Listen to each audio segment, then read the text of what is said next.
Bonjour, ici Marc-Antoine au centre du VR à Saint-Nicolas. Aujourd'hui, on fait la démonstration d'une Puma 31 RLQS. On va commencer par faire une tournée à l'extérieur pour ensuite se diriger dans l'unité. En avant, on a un compartiment de rangement qu'on a accès par l'extérieur. En fait, on a une porte aussi via la chambre pour accéder au même compartiment.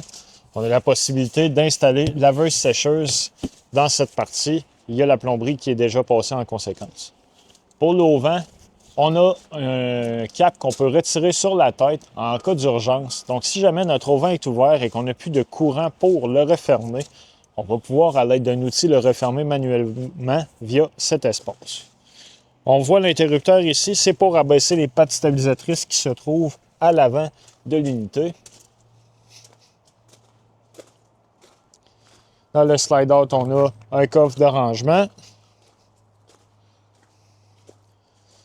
À l'arrière, on a l'interrupteur pour les pattes stabilisatrices qui se trouve juste en dessous ici. Et on a un Quick Connect pour le propane. Donc ça, pour connecter un barbecue ou un foyer extérieur. L'échelle, pour accéder au toit, on va recommander de monter sur le toit au moins une fois aux 3 mois pour valider que les joints d'étanchéité sont encore bons et que le toit n'est pas endommagé. Ce qu'on veut, c'est prévenir les infiltrations d'eau. On a la possibilité aussi d'installer une caméra de recul qui fonctionne Bluetooth. Donc, la roulotte est préfilée pour en faire l'installation. C'est vendu séparément. La roue de secours se trouve juste ici. On a les connexions câbles et satellites pour les télévisions.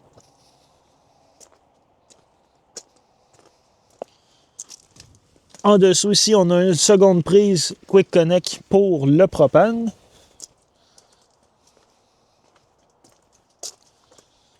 Ce qu'on voit là, c'est la sortie pour la fournaise qui fonctionne au propane. On a la connexion 50 A 120 volts pour connecter la roulotte. Le Black Tank Flush. Le Black Tank Flush, en fait, va servir à rincer notre réservoir d'eau noire, donc l'eau de la toilette, quand on commence à avoir des mauvaises odeurs. La manière de procéder, on connecte l'eau, puis à l'aide de jet, ça va rincer l'intérieur. Un aspect important, il ne faut pas oublier l'eau connectée ici, car ça va monter dans le réservoir au point de déborder par la toilette à l'intérieur. On a une douchette avec l'eau chaude et l'eau froide. En dessous, on va retrouver les low points sous la jupette. Donc, les low points, ce sont les points le plus bas pour vider autant l'eau chaude que l'eau froide. Pour le système d'égout, on va avoir 3 valves différentes. Donc, on a 2 valves grises et une valve noire qui se trouve à l'arrière. La valve noire, c'est pour l'eau de la toilette. C'est elle qu'on va ouvrir en premier lorsqu'on effectue la vidange de nos eaux usées. Quand c'est vide, on va rincer notre tuyauterie avec les 2 différents réservoirs d'eau grise. Donc, un qui va servir pour l'évier et la douche de la salle de bain et l'autre pour l'évier de la cuisine seulement. Quand on est fini, on va toujours refermer nos valves complètement et remettre le capuchon. On voit ici, c'est le fil pour alimenter l'unité. Et on a une barre. Elle va servir à fermer les slide-out en cas d'urgence. Donc, si jamais on n'a pas de courant pour les refermer, on a une vis de l'autre côté qu'on va pouvoir tourner pour rétracter le slide-out manuellement.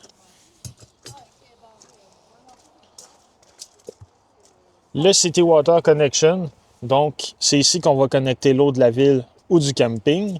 Et le Fresh Water Connection, c'est pour remplir notre réservoir d'eau fraîche. Donc, lorsqu'on veut fonctionner en mode autonomie, on n'a pas accès à l'eau, on remplit notre réservoir et on va pouvoir activer la pompe à eau pour avoir de l'eau à l'intérieur.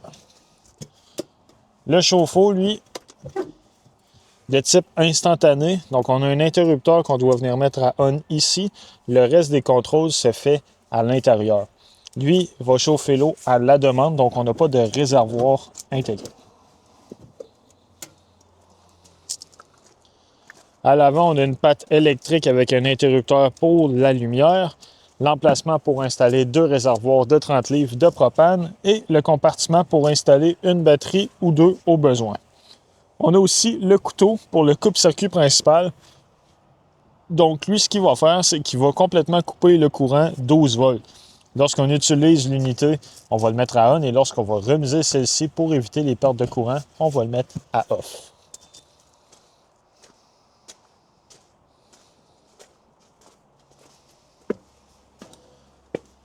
Sur le mur en rentrant, on a notre panneau de contrôle principal. Donc sur lui, on va avoir les différents affichages, le niveau de la batterie, réservoir d'eau fraîche, eau noire, eau grise 1 et eau grise 2.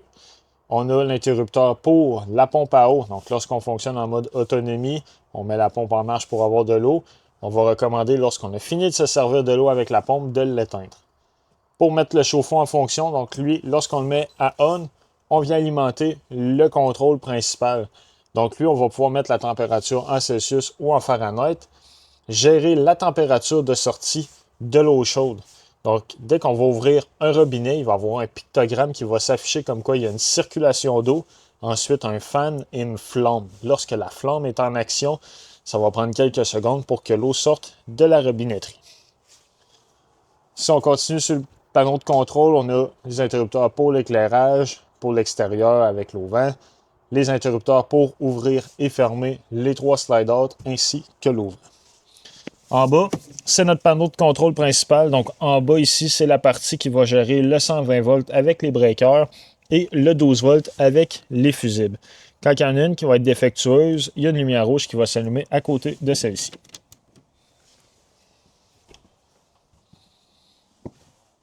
Dans la salle de bain, on a une toilette qui fonctionne au pied pour flusher.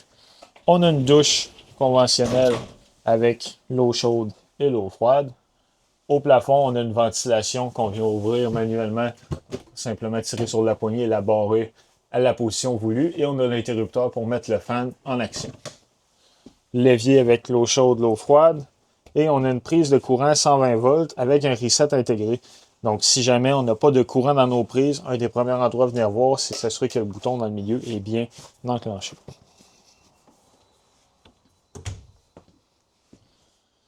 Maintenant, dans la chambre, au mur, on a un interrupteur pour l'éclairage.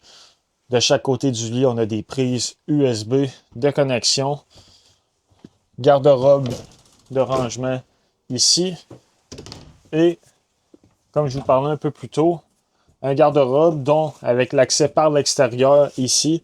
Donc, si on veut connecter une laveuse. Donc, maintenant, dans le coin dinette, en ce moment, on serait prêt à faire un lit avec la dinette. Donc, on aurait besoin simplement de repositionner les coussins. Lorsqu'on veut avoir une table pour manger, on va simplement lever la table et installer les pattes qui sont juste ici pour relever la table. On a causeuse avec du rangement dans le milieu. On a les poignées de chaque côté pour déployer, les repose-pieds, prise de USB et interrupteur pour l'éclairage juste ici. En avant, on a un fauteuil qui peut faire un lit supplémentaire, donc simplement besoin de tirer pour le déployer. La télévision, elle, est connectée à une antenne sur le toit. L'antenne va servir à capter les postes digitaux disponibles. Pour y parvenir, on doit aller dans les paramètres de la télévision, dans la section Channel et effectuer un Channel Scan. Quand c'est fait, en fait, il va détecter s'il y a des postes de disponibles. Un exemple, au centre d'hiver à Saint-Nicolas, on va capter 3 à 4 postes différents. Cette étape-là est à recommencer dès qu'on va se déplacer avec la roulotte et ce pour chaque télévision au besoin. On a une barre de son, donc on peut connecter Bluetooth notre appareil mobile, mais on peut aussi faire jouer le son de la télévision sur celle-ci, donc différents modes qui s'offrent à nous. En bas, on a un foyer électrique qui fonctionne sur le 120 volts. Lui, on va pouvoir modifier l'intensité de l'éclairage, différentes couleurs de flammes et aussi l'intensité de chauffage. Donc, on a une source de chauffage supplémentaire à la fournaise au propane. On a un garde-robe, un garde-manger, réfrigérateur qui fonctionne sur le 12 volts. Donc, on peut programmer en fait la température juste sur le moniteur ici. Lorsqu'on maintient le bouton 5 secondes, on va pouvoir ouvrir et éteindre celui-ci.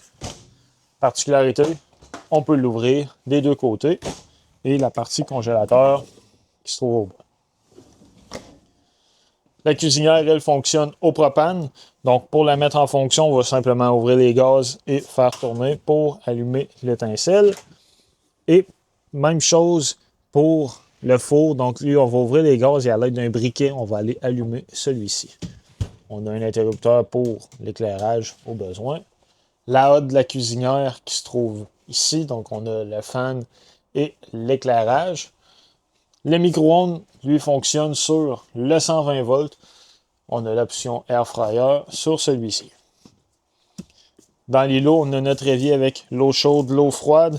On a du rangement en dessous de celui-ci et on va avoir des prises de courant de chaque côté.